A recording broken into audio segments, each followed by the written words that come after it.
এবার ইরানের পাশে দাঁড়িয়েছে রাশিয়া। দেশটির প্রেসিডেন্ট ভ্লাদিমির পুতিন জানিয়েছেন, ইরানের সঙ্গে রাশিয়া কৌশলগত সম্পর্ক আরও জোরদার করবে এবং মধ্যপ্রাচ্যের স্থিতিশীলতা ও শান্তি নিশ্চিত করতে যা কিছু প্রয়োজন তা করবে। সেন্ট পিটার্সবার্গে ইরানের পররাষ্ট্রমন্ত্রী আব্বাস আরাকচির সঙ্গে বৈঠকের সময় তিনি এসব কথা বলেন। বাংলাদেশের প্রথম 5D AI ইনভার্টার যুক্ত সর্বোচ্চ বিদ্যুৎ সাশ্রয়ী যমুনা এয়ার কন্ডিশনার।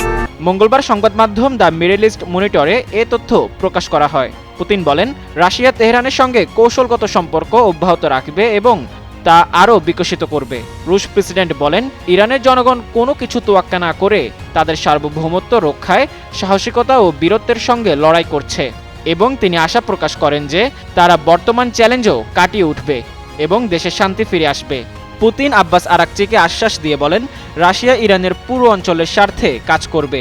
তিনি বলেন, আমরা আমাদের সামর্থ্যর সবটুকু দিয়ে আপনার দেশের এবং পুরো অঞ্চলের জনগণের স্বার্থ রক্ষা করব, যাতে যত দ্রুত সম্ভব শান্তি প্রতিষ্ঠিত হয়।